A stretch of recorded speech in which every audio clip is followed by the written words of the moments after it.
Hello everyone, my name is Shivani and welcome to Current Affairs.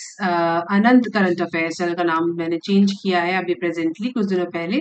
And अब से हम UPSC special और साथ ही साथ ऑल कॉम्पिटिटिव एग्जाम्स के लिए जो भी इम्पोर्टेंट न्यूज होती है, करंट अफेयर्स होते हैं, उन पे भी ध्यान दिया करेंगे। So it is not only dedicated to UPSC students, it is dedicated to all competitive exams. आप एसएससी में जा रहे हो, आप बैंक में जा रहे हो, आप एनडीए तैयारी कर रहे हैं, आप और भी कई सारे आरबीआई और पूरी लिस्ट है। तो जो भी बच्चे इन सब एग्जाम्स की प्रिपरेशन कर रहे हैं उनके लिए भी चैनल हेल्पफुल रहेगा। और रेफरेंस के लिए आप मेरा कल का वीडियो देख सकते हैं, उसमें मैंने स्पेसिफिकली एक न्यूज आर्टिकल को लेकर के सभी एस्पेक्ट्स को कवर किया है। तो चैनल का नाम आपसे हो गया अनंत करंट अफेयर्स। और आज 1 October, although today is Sunday, but I am representing yesterday's news, जिस पे हम डिस्कशन करेंगे। रेफरेंस सोर्स कोड रहेगा या रेफरेंस रहेगा हमारा टाइम्स ऑफ इंडिया, जो सभी तरह के एग्जाम्स के लिए हेल्पफुल रहता है। और साथ ही साथ इकोनॉमिक्स की न्यूज के लिए हमारे पास ईटी रहेगा, इकोनॉमिक्स टाइम्स। ऑल्दो आज कोई आर्टिकल्स का इंक्लूड नहीं किया है मैंने, बट फिर भी आगे के आर्टिकल्स में आप न्यूज वीडियोस में देखेंगे। ऑलराइट, तो ये जो आप स्क्रीन पे देख रहे हैं, ये टॉप पेज या फ्रंट पेज का न्यूज, इसमें कहा जा रहा है कि law panel seeks shield for couples in 16 to 18 years age group. Usually इस तरह की जब न्यूज आती है तो बच्चे कंफ्यूज हो जाते हैं कि मैम क्या पढ़ें क्या ना पढ़ें, क्या पढ़ें क्या छोड़ें, बिकॉज लॉ एक ऐसी चीज है जो आपके जीएस 2 का बड़ा पार्ट बनाती है। मैं आईएएस की बात कर रही हूँ, यूपीएससी की भी, यूपीपीसीएस की भी। और लॉ के काफी सारे क्वेश्चंस जो है आपके, चाहे वो राइट्स हो, ड्यूटीज हो, रिस्पॉन्सिबिलिटीज हो, आती है प्री और मेंस दोनों के लेवल पे। साथ ही साथ और भी एग्जाम्स में ये सब आता है। तो कॉन्सेंट्रेट कहाँ करना है भाई? कॉन्सेंट्रेट आपको सिविक्स के बेसिक्स क्वेश्चंस पे तो करना ही है। अगर आप बोले कि freedom, right of sorry, basic rights जो हमारे हैं वो सारे इंपॉर्टेंट है, ड्यूटीज रिस्पॉन्सिबिलिटीज जो आप लक्ष्मीकांत में पढ़ते हैं वो इंपॉर्टेंट है। लेकिन जब इस तरह की न्यूज हमारे पास आती है तो हम सोचते हैं कहाँ से पढ़े।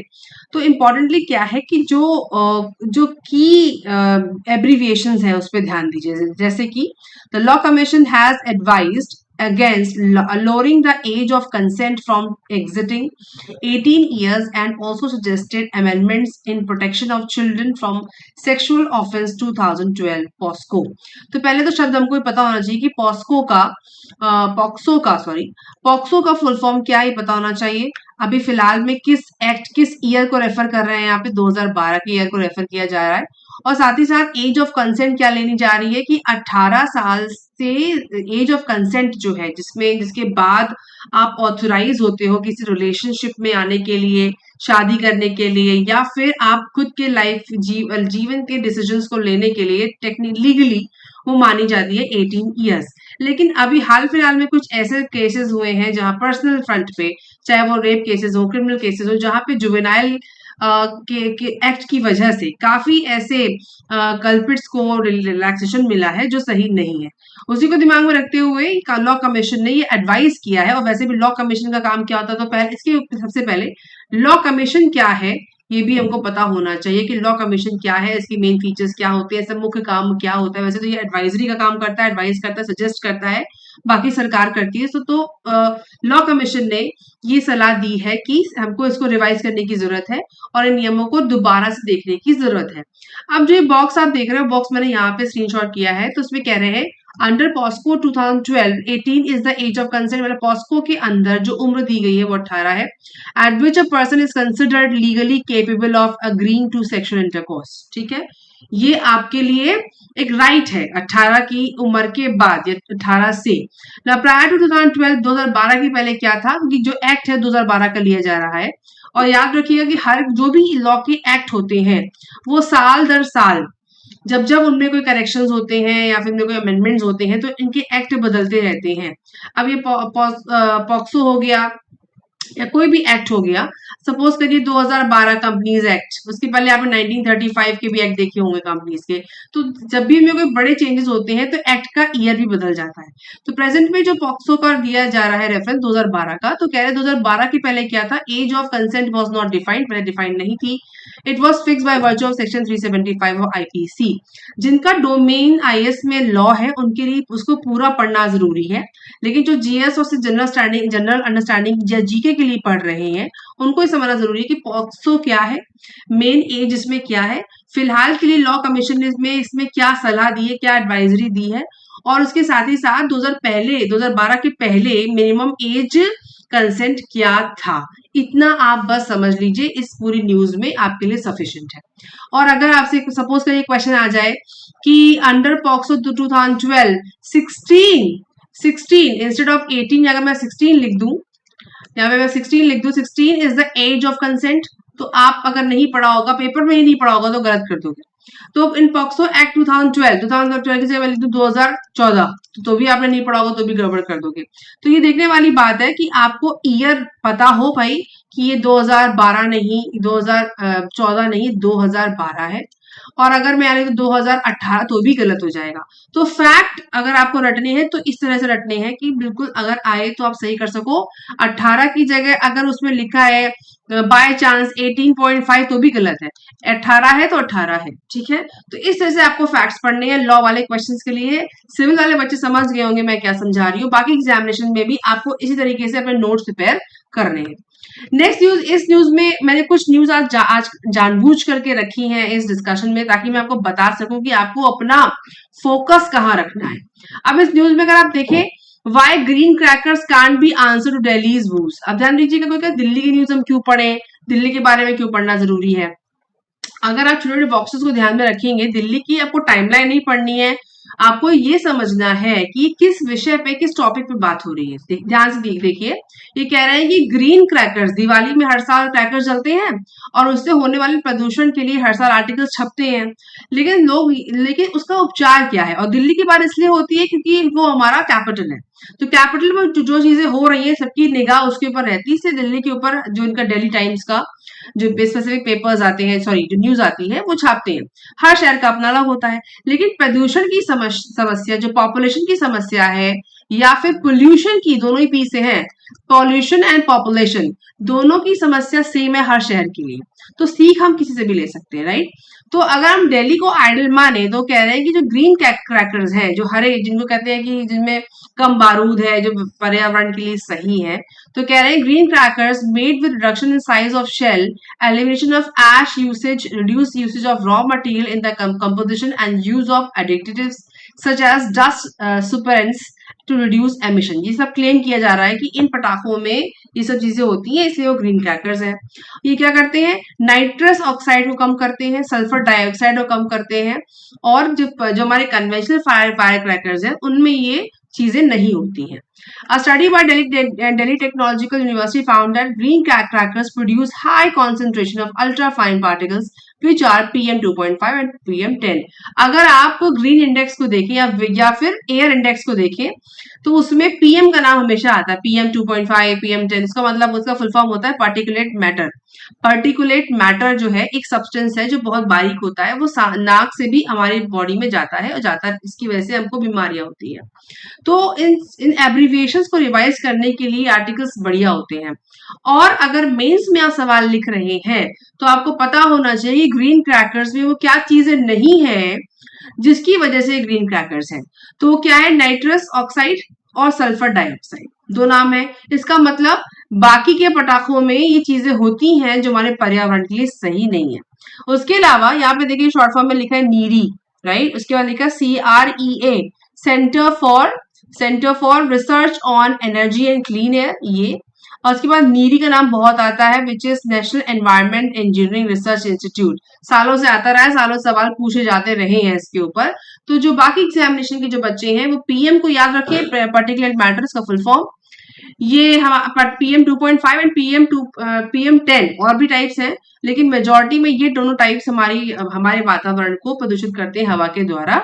और CREA और NEERI इसके शॉर्ट फॉर्म्स आप लिख लीजिए, नोट्स बना लीजिए। और संस्थाएं कौन है, किसके अंडर में आती है, छोटा मोटा मतलब कि थोड़ा सा ज्यादा नोट्स में लिख लीजिए कि किस मिनिस्ट्री के अंडर में आती हैं, क्या काम करती हैं, और अभी तक इनका क्या रोल है। अगर कोई लेटेस्ट न्यूज में कुछ चल रहा है उसको नोट्स में आप लिख सकते हैं। अगर नेक्स्ट अगर आप देखें ध्यान से, तो मैंने उसको थोड़ा सा स्क्रीनशॉट को इन्हांस किया आपके लिए कि देखिए नीडी का शॉर्ट फॉर्म लिख लीजिए, उसके साथ आप पीएम 2.5 एंड पीएम 10 को लिख लीजिए, इसका फुल फॉर्म क्या होता है। और भी कई सारी चीजें हवा में पाई जाती हैं, ऑक्सीजन, कार्बन डाइऑक्साइड, उसकी मात्रा साइंस वाले सेक्शन में आती है, उसको भी आप लिख लीजिए, तो आपके लिए हेल्पफुल रहेगी। इन देयर कॉम्पोजिशन, जो भी कॉम्पोजिशन होता है उसको आप एक जगह नोट्स में लिख लीजिए, साइंस और टेक में इंपॉर्टेंट बनेगा। नाउ इस न्यूज की जो मैंने स्क्रीनशॉट लिया है, लोग बोलेंगे कि कहाँ कहाँ से न्यूज बनती है, तो मैं आपको बच्चे बोलते हैं कहाँ से पढ़े कहाँ से ना पढ़े। अगर आप दिमाग से 1 घंटा बैठ के सिर्फ न्यूज पेपर को ठीक से गो थ्रू कर ले, तो जो छोटे मोटे तो नहीं, एवरेज मीडियम लेवल का, ऐसी बात नहीं कर रही हूँ, मीडियम लेवल के एग्जाम्स आप आराम से क्रैक कर सकते हैं। I show you how. देखिए रुपी वीकर अगेंस्ट डॉलर, रुपी जो है डॉलर के अगेंस्ट कमजोर हुआ, बट येन, अब आप कहेंगे येन क्या है, पता होना चाहिए, उसमें देखते हैं क्या है। येन ब्राजील्स रियल हैव डन वर्स। तो जो रियल मतलब ब्राजील की जो रियल करेंसी है, रियल, उसने खराब परफॉर्म किया, और येन, वो कह रहा है रुपी जो है डॉलर की कंपैरेटिवली कमजोर हुआ, बट येन आगे निकल गया, जिसको कहते हैं Japanese yen.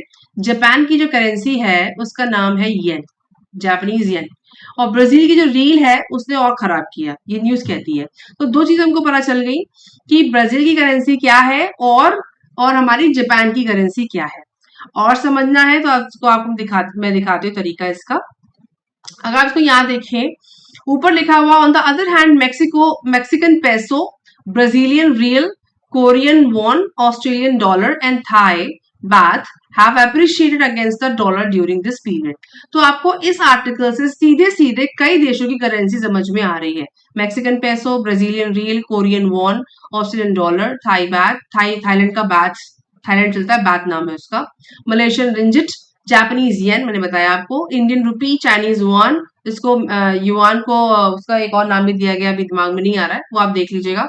Euro, South African rand, euro को तो आप पूरे यूरोपियन का ईयू में, मतलब यूरोपियन यूनियन में जो देश आते हैं उनमें वहां यूरो चलता है।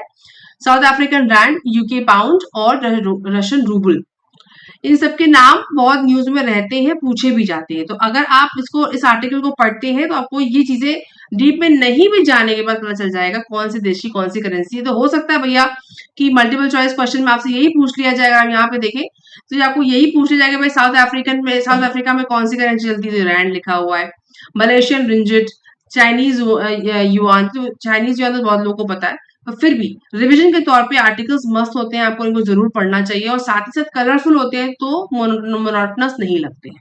ठीक है, अच्छा नेक्स्ट न्यूज पे आते हैं। India likely to grow to steady 6.5% over 2330। भाई ये सीईए जो हमारा मेन विभाग है जहां से इस तरह के डेटा आते रहते हैं, जिसको हम ऑलमोस्ट आप हर न्यूज़पेपर में देखते रहते होंगे, तो ये समझने वाली बात है कि आपको चीफ इकोनॉमिक एडवाइजर का नाम जो भी इसमें है, वी अनंता नागेश्वरन, जो हमारे चीफ इकोनॉमिक एडवाइजर हैं, और उनके साथ साथ इस विभाग सीईए, इस विभाग को हमेशा न्यूज में आप देखेंगे, फाइनेंस की न्यूज में, और ये पूछा भी बहुत जाता है कि इस विभाग का काम क्या है। अभी हाल फिलहाल जीडीपी कितनी चल रही है, मैं बात कर रही हूँ आरबीआई और बैंक के एग्जाम्स की, वहां पे परसेंटेज पूछा जाता है। आईएएस लेवल पूछा जाता है कि भैया अगर ये कहा गया है कि India likely to grow by 6.5% over next 23 to 7 years में इतनी ग्रो करेगी, तो उसके पीछे कारण क्या है। तो हमारे चैम्बर ऑफ कॉमर्स और इंडस्ट्री के जो एक्सपर्ट्स होते हैं, वो चीफ इकोनॉमिस्ट और जो भी हमारे एडवाइजर होते हैं, चीफ इकोनॉमिक एडवाइजर सीए का फुल फॉर्म है, वो सब बैठ के ऐसी संगोष्ठियां होती रहती हैं, डिस्कशन होते रहते हैं और रिपोर्ट्स आती रहती हैं। तो रिपोर्ट्स में जाने की बजाय आपको ये पता हो कि सीईए क्या है, उसके हेड कौन है, और हाल फिलहाल जो अभी डिस्कशन चल रहा है क्या उसके ऊपर कोई कमीशन बना है, कोई फिलहाल कोई बहुत हॉट मुद्दा चल रहा है, उसे पढ़ना जरूरी है। आईएएस के बच्चों के लिए जरूरी है कि भाई वो इकोनॉमिक्स की न्यूज को बराबर पढ़े, कंडीशंस क्या है इकोनॉमी की, रिसेशन, डिप्रेशन, बूम, ये और ग्रीन शूट्स, गोल्डन शूट्स, ये सारी चीजें टाइप्स होती हैं, types of inflation, types of, अभी आगे हम कुछ सवाल देखेंगे, तो ये सब पढ़ना जरूरी है। पिछले साल क्वेश्चन आंसर पढ़ने जरूरी है। आप पूछिए इसमें मैं क्या पढ़ूं, तो आपको पढ़ना है सीईए क्या है, उसका काम क्या है, कौन सा विभाग किस मिनिस्ट्री के अंडर आता है, इसके हेड कौन है, और उन्होंने हाल फिलहाल में क्या कहा है, ये सबको पढ़ना जरूरी है। Alright, now inflation in Europe dips to 2 years low. ये एक इंटरनेशनल न्यूज है, लेकिन अगर आप देखेंगे शॉर्ट फॉर्म आया हुआ है यूरोपियन सेंट्रल बैंक, ईसीबी जो है यूरोपियन सेंट्रल बैंक ही यूरोप के इन्फ्लेशन को कंट्रोल करने में काफी मदद करता है। उसको लोग टारगेट करते हैं, उसके नंबर्स को टारगेट करते हैं। जिस तरह अगर हम अपने देश में आरबीआई को देखें, राइट, उसी तरह यूरोपियन यूनियन में ईसीबी को देखा जाता है। पर अगर सपोज करिए हम सार्क के देशों में कोई एक सेंट्रल बैंक बना लें, सार्क का सपोज करिए, अभी फिलहाल तो नहीं है, डिक्लेयर्ड नहीं है, पर सपोज करिए आरबीआई जो है सार्क का एक बैंक बन जाए जिसके नंबर्स को पूरे सार्क के देश फॉलो करें, तो वो एक सेंट्रलाइज बैंक हो जाएगा। फिर उसके नंबर्स के बारे में लोग फॉलो करेंगे जितने लोग सार्क में आते हैं। ये एग्जाम्पल था, ऐसा कुछ फैक्ट नहीं है, समझाने के तौर पे। तो ईसीबी जो है उसके नंबर्स, उसने अभी तक यूरोप के इन्फ्लेशन को तोड़ने के लिए, उससे कम करने के लिए क्या किया, उसके ऊपर न्यूज है, ग्लोबल न्यूज है। अगर आप वर्ल्ड इन्फ्लेशन या ग्लोबल इन्फ्लेशन को आप समझना चाहते हैं तो आर्टिकल बढ़िया है, लेकिन फैक्चुअल इंफॉर्मेशन के लिए शॉर्ट फॉर्म में ये क्या है, ईयू क्या होता है, इन्फ्लेशन क्या होता है, और यूरोप अभी तक क्यों लड़ रहा था, ये मेंस के लिए सवाल है, आईएएस के लिए, ये छोटे एग्जाम्स के लिए नहीं है, आईएएस के लिए, कि अभी तक यूरोप की हालत क्या थी जो अब वो उभर करके बाहर आ रहा है इन्फ्लेशन से। ये मेंस के लिए इंपॉर्टेंट है, ठीक है। नाउ मेंस के लिए भी जीएस3 में इंपॉर्टेंट बैठता है। अब आते हैं पर्यावरण की तरफ, जो सभी कॉम्पिटेटिव एग्जाम से पूछा ही जाता है। आजकल बहुत ज्यादा टाइगर्स और लेपर्ड्स की बात हो रही है, तो टाइगर्स के ऊपर एनटीसीए ने एक आंकड़ा दिया है कि भैया कुछ 46 टाइगर्स जो थे वो मर गए पिछले लास्ट 9 महीनों में, और ये सबसे ज्यादा है लास्ट के 11 महीनों में, राइट। तो NTCA national tiger conservation authority क्या है, किस मिनिस्ट्री के अंडर आती है, ये सारे का आपके लिए होमवर्क है, आप इसको सर्च आउट करिए। क्वेश्चन है ये, प्री में मेंस में दोनों में पूछा गया है कि एनटीसीए क्या है, किस मिनिस्ट्री के अंदर आता है, क्या काम करता है, अभी तक की कौन कौन सी पॉलिसीज हैं। और वैसे भी हम अफ्रीकन चीता अभी देश में लेकर के आ रहे हैं, और उसमें भी मध्य प्रदेश की कूनो नेशनल पार्क में उनको रखा भी गया, लेकिन कुछ चीतों की डेथ हो गई, उनके लिवर में इन्फेक्शन था। तो ऐसा जो चीजें चल रही हैं, किस पॉलिसी के तहत चल रही, कोई नया मुहिम है, कोई नई इनिशिएटिव है गवर्नमेंट का, उसको आप जरूर पढ़ते रहे, क्योंकि पर्यावरण वाली या फिर साइंस और टेक में बोलना चाहिए, साइंस और सॉरी इकोलॉजी, यस, इकोलॉजी वाले सेक्शन में इस पे सवाल बनते हैं। ऑलराइट, नाउ अब ये जो आप पेज देख रहे हैं, ये एक एडिटोरियल है देवदत्त पटनायक का। कुछ लोग पढ़ते हैं, इनकी बुक्स मैं पढ़ती हूँ, लेकिन फिर भी यहाँ पे जो मैंने आपको आर्टिकल दिखाया है वो है द फ्यूडल बुद्धा। सबसे पहले फ्यूडल सामंतवाद या सामंत क्या है, सामंत कौन थे, इसके ऊपर 6th सेंचुरी का 600 बीसी का हिस्ट्री पेपर का काफी सवाल बनते हैं, जिसमें हमारा आता है जैनिज्म, ध्यान दीजिएगा, और बुद्धिज्म, ठीक है, बुद्धिज्म आता है। और इसी की वजह से इस पूरे आर्टिकल को अगर आप पढ़ते हैं तो आपको पूरा का पूरा एक रिवीजन हो जाता है हमारे 600 बीसी के आसपास की हिस्ट्री का, सामंतवाद का, और कैसे जो बुद्धिज्म आइडियोलॉजी है वो उस समय के सामंतवाद से अलग है, कैसे पनपा, और आसपास के इलाकों में कैसे बुद्धिज्म स्प्रेड किया, ये इस आर्टिकल में बहुत अच्छे से एक्सप्लेन किया गया है। और बुद्धिज्म के टाइप, उसका एनहांसमेंट, और साथ ही साथ अगर हम ध्यान दिया होगा कि बुद्धा के ऊपर कई सवाल हर साल बनते हैं, जिसमें से उनका बर्थ प्लेस से लेकर के उनके जो रॉक स्क्रिप्चर्स हैं, रिटन स्क्रिप्चर्स हैं, उनकी जो मूर्ति है, किस तरह के उनके हाथों का जेस्चर, जैसे आप देख रहे होंगे यहाँ के हाथ में कटोरा है, इसके ऊपर सवाल बने हुए हैं कई बार। ये उनकी एक प्रतिमा है, मूर्ति है, जिसमें उन्होंने पृथ्वी को टच करते हुए उनकी प्रतिमा है। इसके ऊपर सवाल बना है कि ये प्रतिमा कहाँ मिली है, कहाँ क्या निकल करके इससे आता है। तो पूरा का पूरा 600 बीसी के आसपास का अगर आपको रिवीजन करना है तो आर्टिकल अमेजिंग है। इकोनॉमिक्स टाइम से कल के पब्लिकेशन में निकला था, आप चाहें तो स्क्रीनशॉट ले सकते हैं, ये आपके रिवीजन के लिए हेल्पफुल है, हर तरह के एग्जाम्स के लिए, क्योंकि जैनिज्म बुद्धिज्म सभी पे पूछा जाता है, जिससे आप बच नहीं सकते हैं। राइट, नाउ अब कुछ सवालों की बारी। High inflation levels in the economy leads to in the supply of money. जो हाई इन्फ्लेशन होता है वो इकोनॉमी को किस तरफ लेकर के जाता है, आंसर है increase in the supply of money. जब हाई इन्फ्लेशन होगा तो मार्केट में ज्यादा करेंसी होगी, इसीलिए तो वो इन्फ्लेशन है।